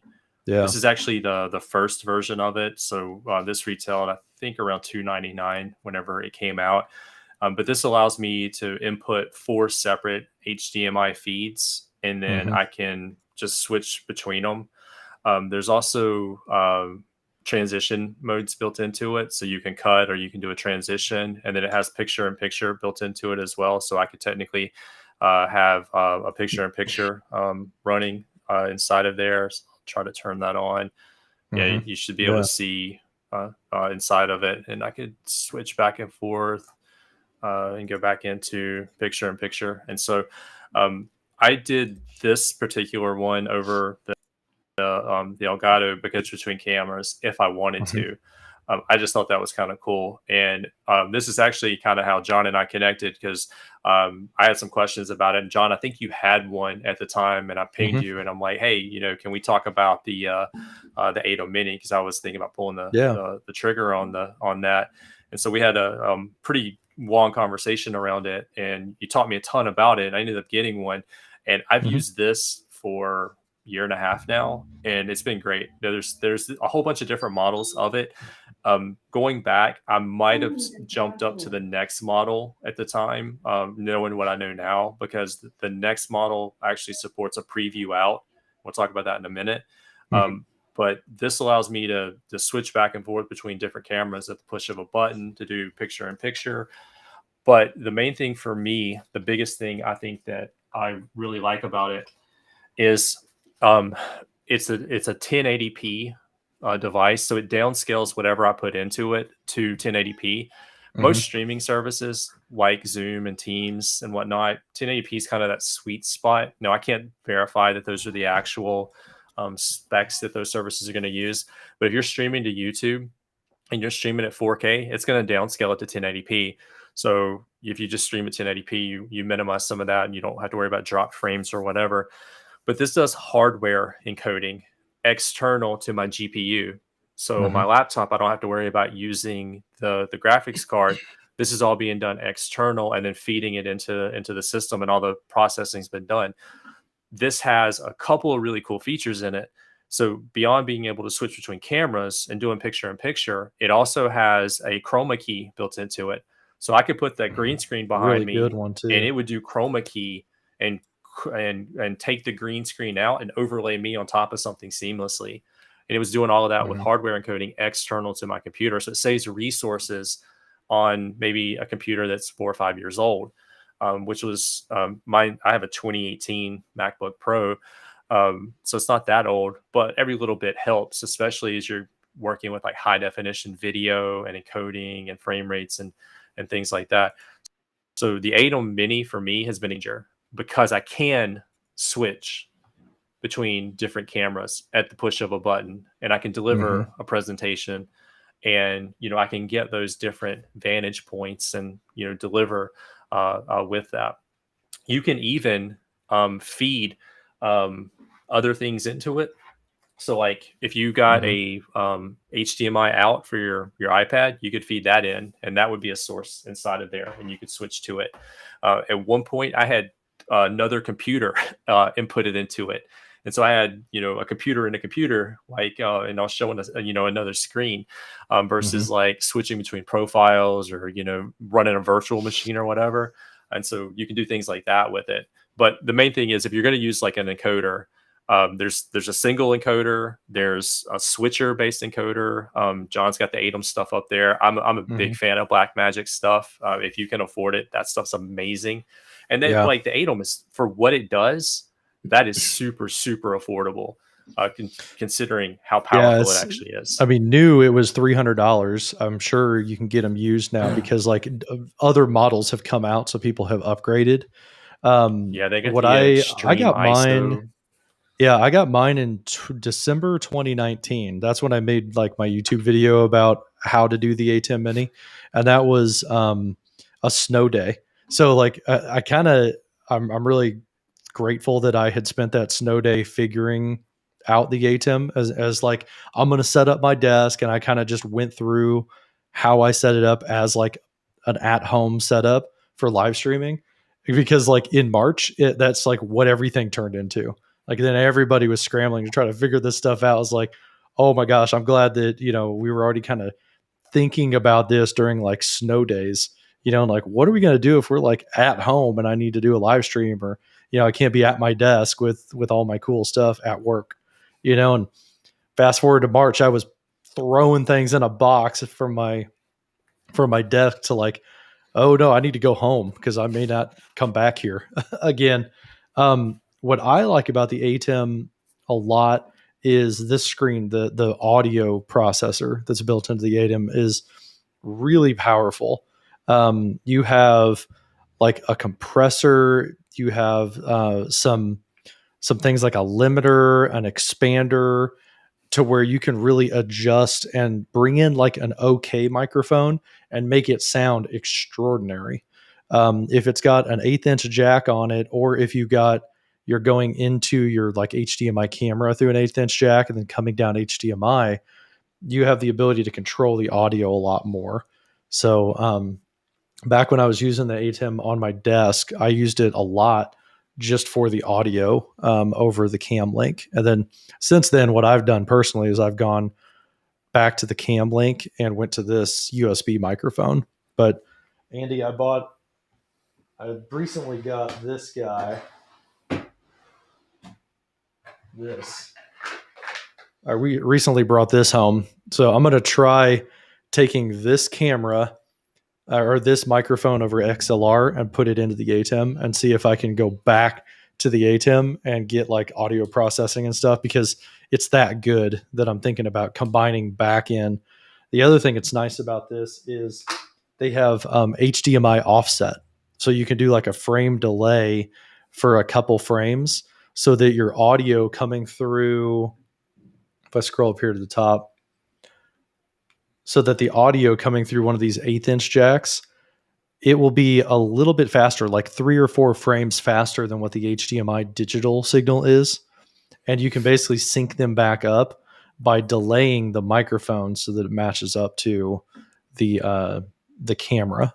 So that's something that I'm gonna have to play with as I come in through XLR. So while you're there, can you go back to that? Yeah. Yeah. So you see on the back of this, there's 4 HDMI inputs, and then there's an HDMI out. The Hmm. model that I have doesn't support the preview out model, but the higher end models do, and so it gives you a Hmm. preview out screen, so you can see your feed, what's live, and what you're going to cut to before you actually go live, and that can tell you if all your cameras are actually working. You just need a screen for it. Yeah. There's a virtual way to do it, but the other models have that built in. And the other models also have where you can, through the USB out, you can actually record directly to a hard drive. So if like you Hmm. want to record the camera feeds directly and then reuse that later, you can. You don't necessarily have to run it through Teams. And use that. But there's the software control that's built in. So this is all hardware control that you see here. But there's Hmm. a tab up at the top right there. It says software Yeah, control. and you've got Um, the Ethernet, so you can control it over your local network as well. Yeah, so you could have you could have an iPad and you could basically control it from the iPad, and you could do kind of a studio thing.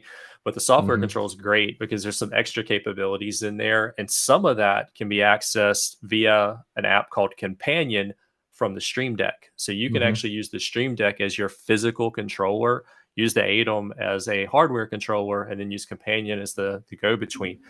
But that's adding complexity to the workflow. But there's some cool things you can do, like lower thirds and transitions and Hmm. stingers. And if you're not Well, familiar and with like those things, reach out to me on to social your media, and point, I'll direct you to it. about the chroma key, there's a built-in chroma keyer on here that is Mhm. better because it's hardware based. It's a dedicated hardware device, better than what you get in Microsoft Teams.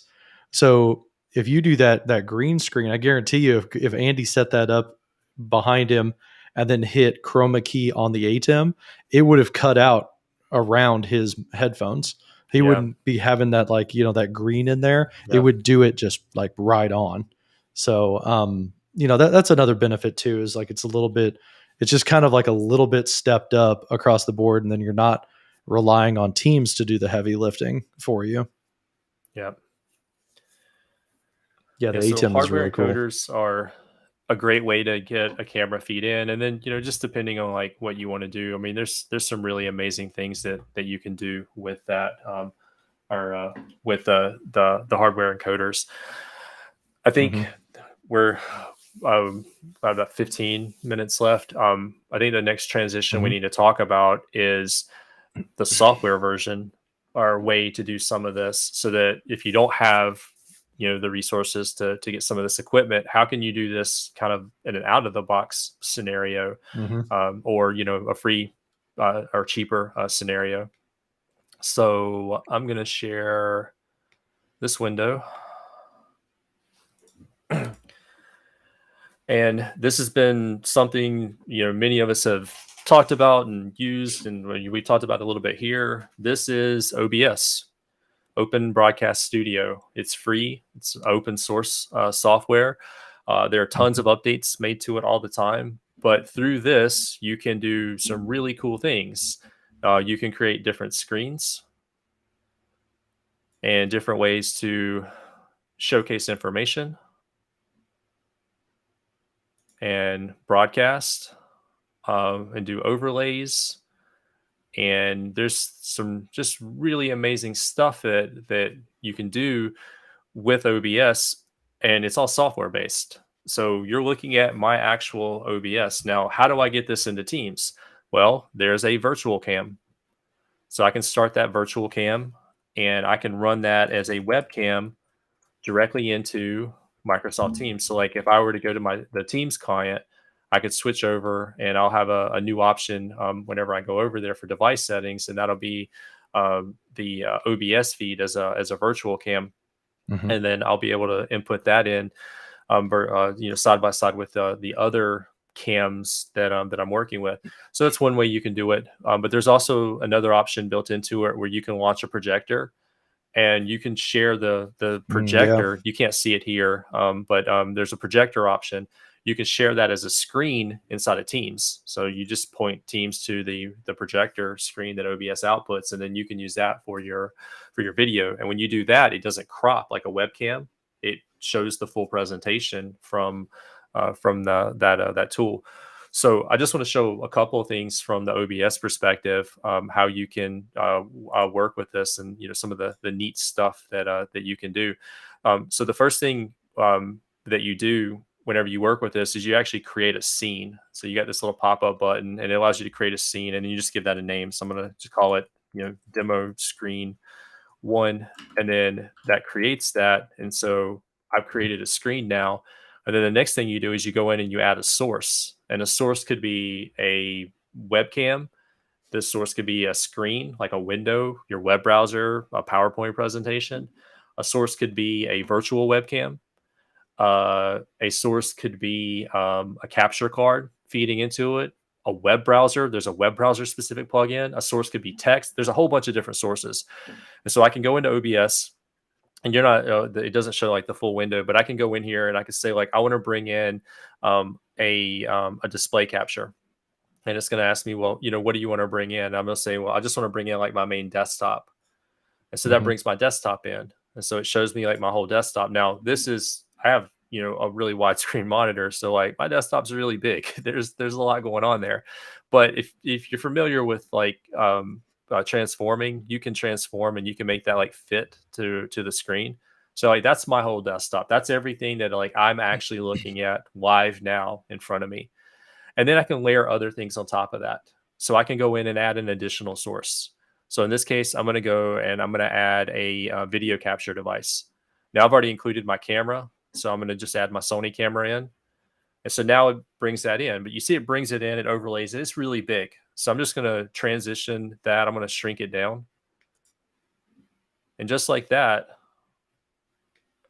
I created an Andy overlay on top of this scene. And when you start creating multiple scenes, you can do really neat things like this. Like you can say, okay, well, here's my main desktop and it's clean. And I got a little icon on there. I spoke at SharePoint Fest. I did this as part of a workshop that I was there, so people could see me in the back and see my content. So I can, add a little polish, but like this is my desktop. And now I want you to see me. I'm going to be on the left-hand side of the screen. Oh, you need to see the thing that's right behind me? Cool. Well, I'm just going to move to the right-hand side of the screen. And now the left side's open. Oh, now I'm going to move back to the left. And these are move transitions. So with the scene selected in OBS, you can go in and you can do like a move transition. And the move transition just looks for an element. And it's like, oh, this is the same as this. So move it across, like morph inside of PowerPoint. And you can do other things too. Like, for example, like if you want to transition, like, all right, my desktop is set up to transition to use move. Well, there's other types of transitions you can use as well. Like I'm going to do a stinger here. And so like when I do the stinger and so this is main, this is desktop, and then I move from desktop to something else, like the stinger could actually kick in. And like that would be my transition if I had that installed here. And like a stinger might do like a cut screen and some kind of animation or whatever. There's some really cool stuff there. But you can do all kinds of fun stuff. So like for example, I have this break time here. That's just an animated GIF, just a little coffee cup spinning.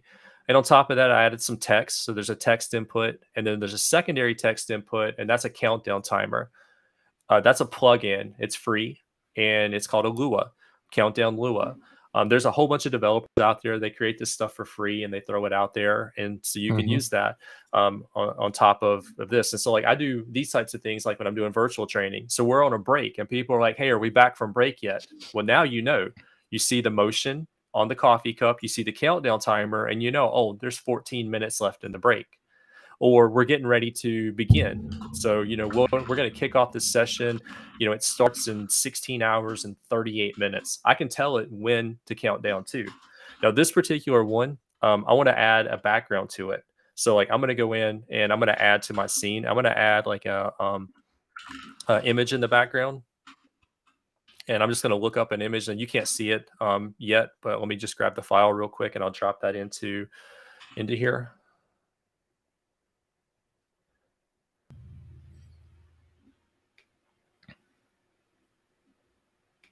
me actually, hold on one second.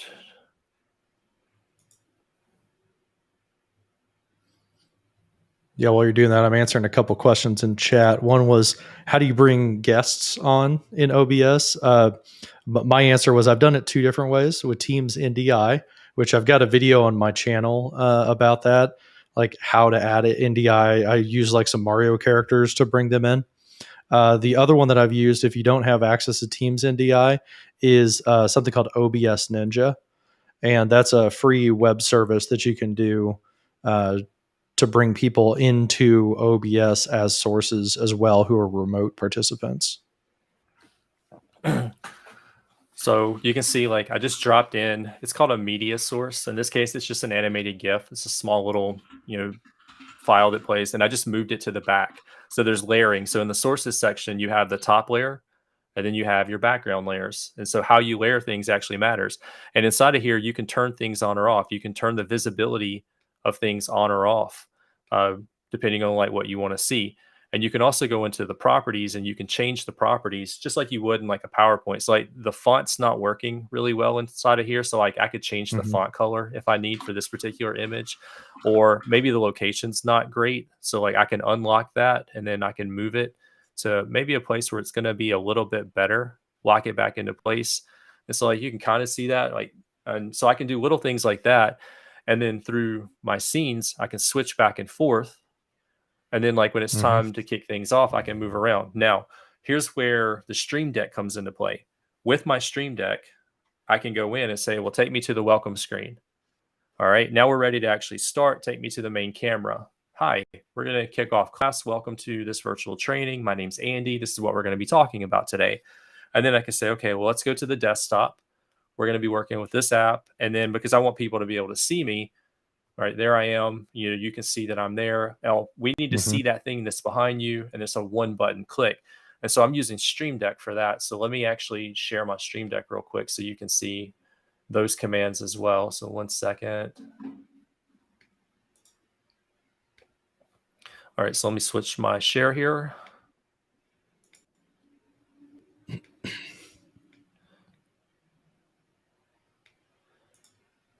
All right, if you want to bring it back up, John. All right, so this is my Stream Deck. So this, John went through the tour of his earlier. So I have a dedicated button for OBS. So I know when I'm going to do anything OBS, I'm going to go into that folder. So this is my OBS folder. And inside of here, there's my main welcome screen. And then from there, I have like, go to my desktop, go to me on the right, go to me on the left. And then I find that I'm given the same links over and over and over in chat windows. So I hotkeyed some of those down there. So like, support.microsoft.com or support.office.com. I went ahead and just hotkeyed that down at the bottom. So I can like very quickly just click that button and redirect one of my users to that. And, I don't have to remember the shortcuts or, the website or whatever. If I'm delivering a PowerPoint, I got a couple of like, let me move from this slide to this slide. You can bring the PowerPoint into OBS as well. So I'm going to just quickly show that. All right, so let me go back to OBS real quick. All right, so back in OBS, I'm going to go back to that demo screen that I was working with. I'm going to remove the main desktop, and then I'm going to add like another source. So I can go in and add like a different, I'm going to do a window capture. All right, and I just need to tell it what to point at. So I'm going to point it at my PowerPoint presentation. And it'll list all the windows that are open on your screen. So you just pick from the list. And so there's the PowerPoint, and like I'm kind of overlaid on top of it. And I would actually, in the PowerPoint itself, what I would do is I would switch over in the slideshow menu. I would go and set up slideshow, and there's an option in there to browse by an individual window, and that'll keep it in this mode. So like if I switch it over into like the presenter view, and let me just make an update here real quick. All right, so when I go into that presenter view, then what I can do is like I can use just the hotkeys on my Stream Deck, and like I'm pushing the physical button on my Stream Deck to go next slide, or you can go directly to a slide that way. Yep. So I'm just using that to move back and forth. and like, I can just deliver the presentation, and like, I can basically just keep my thumb on like the next button, and I know if I push forward, it takes me to the next slide, and if I push, on the back part of my thumb, it takes me back, and it's, I can just move through that, and I can just concentrate on delivering the content. But I can do things like switch between different scenes. So like if I want to change it up and I want to do like a different version of the scene or whatever, it's just a one button click, and it makes it seamless for me to deliver training or presentation.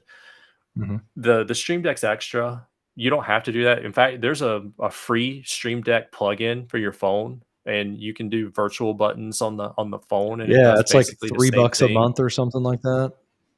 Yeah, and Or there's even free $10 versions a that do the year. same thing. Yeah. Yeah, it's not a Yeah, Stream Deck. Elgato has an There's official one, but yeah, there's like touch control, or yeah, it's touch something on like iPad and iPhone. Heck, even with OBS, if you go into the settings for OBS, you can custom map keyboard shortcuts. So if you want to have like control option 1 is your first scene, control option 2, control option 3, you can even do that with just your existing keyboard too with OBS. All right, so this last thing I want to do is I'm going to do a projector window, and I'm going to send that to Teams, Okay. and then I'm going to show you like my Teams feed, what that looks like. So just one second, let me get this projector window kind of set up right. Mm-hmm. All right, so I'm going to put that up in the corner. All right, and then I'm going to share Teams. All right. There's Teams. All right, so you want to bring that. Yeah. So there we are in Teams. And what I'm going to do now is I'm going to go into Teams, and I'm going to share a screen.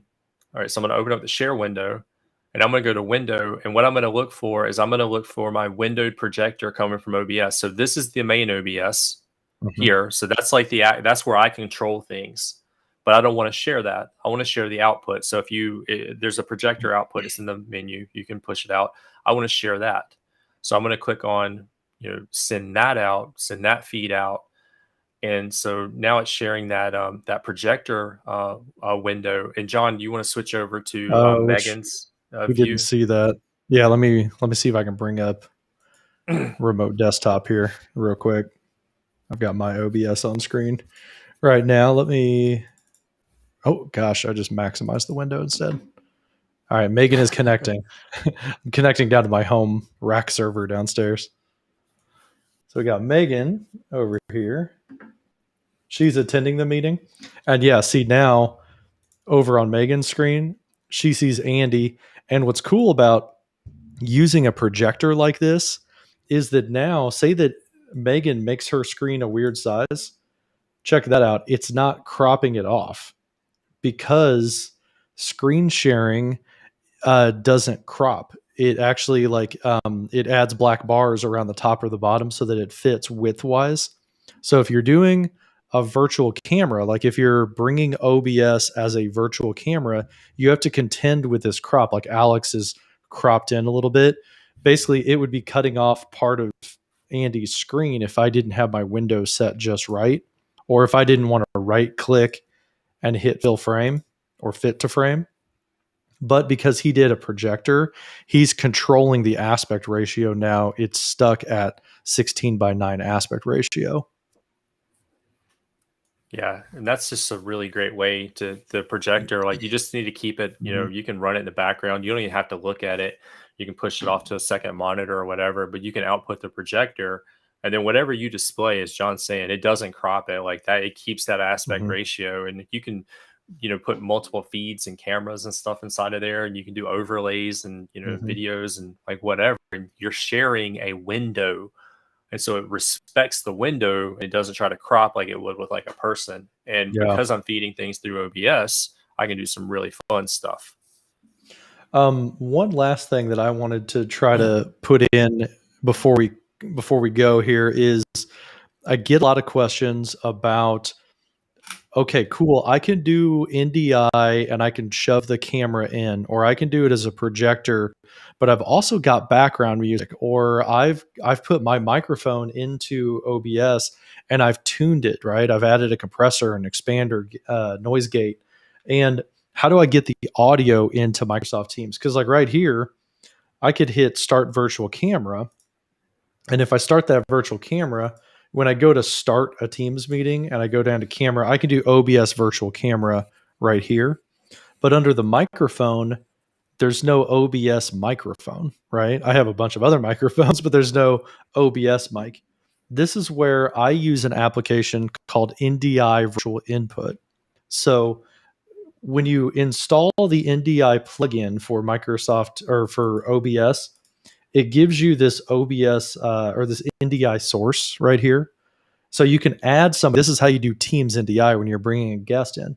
The other half of that OBS NDI plugin is that up here in the tools of OBS, you have NDI output settings right here. If I click on that, now rather than using the virtual camera, what I can do is I can send the stage, the main output for OBS, I can send that and hit OK. Now I'm streaming the audio and the video out over NDI to my local network. Then what we can do here is we can go to into Microsoft Teams. Now I can do NDI audio, and I can select this other one called NDI video. And when you've got the microphone and the camera both set to NDI video, now not only here in a second, it's going to show the OBS window, what's on screen with my fancy little background and all this, but also if I went to my pre-show, which you're not going to hear this, but my pre-show has music playing on it, you would hear that music in the Teams meeting because that's my microphone. Whenever I've got my microphone set up here and I add some filters to it to add a compressor, that'll be applied in Teams because I'm using the NDI audio as well as the video. So if you're looking for a way to get your audio out of OBS, add the NDI plugin to OBS and you'll be golden. You'll be able to do audio and video that way. So I wanted to show that little trick, and I think that might be all the time we have for today, Andy, because I've got a meeting coming up soon. To kind of wrap up on there. Yeah, we'll have to do some more with NDI and maybe in another deep dive at some point. Mm-hmm. Yeah. So that one was fun. Got to do all the little things.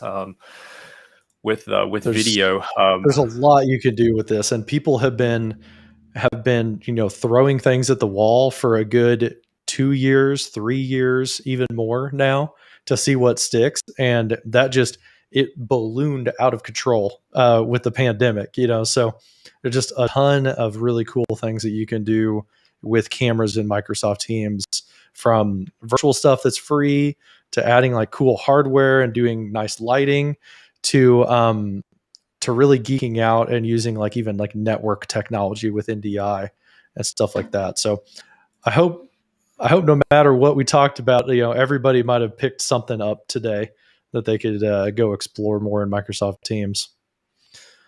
So yeah, absolutely. To end this out, I threw our Twitter handles up on the screen here. If you want to go follow us on Twitter, it's at Andy Honeycutt, all one word. And then I'm John_Moore. If you got questions about any of this stuff, or you got ideas for standalone videos on how do you do this, how do you do that, follow us out there on Twitter. Let us know what you want to see, or feel free to DM us or mention us out there on Twitter.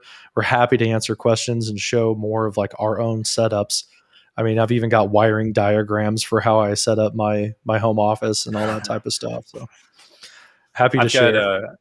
I've got something that I'm working on, and this is it builds back on what I showed Jay and our friends at SharePoint Fest. My live streaming kit. I'm working on that, so I hope to have something to show on that in the near future. Basically, I want to be kit in a box. Yep.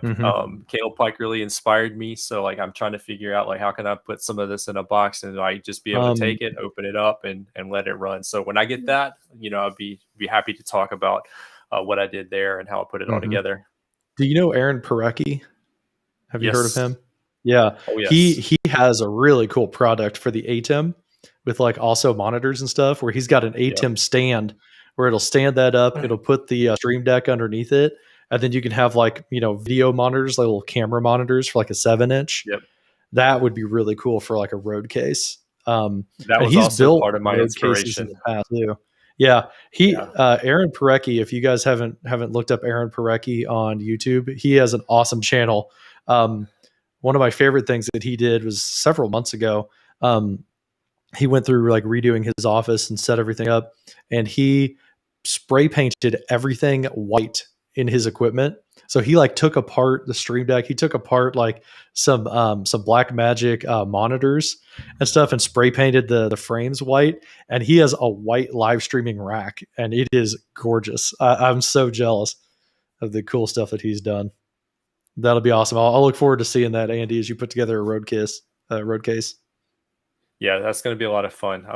I'll happily show that one off whenever we get it all set up. Awesome, dude. Okay, cool. Right. Well, I think we'll call it here. And thanks everybody for watching. Yeah. Yeah. Have a good weekend, everybody. Bye.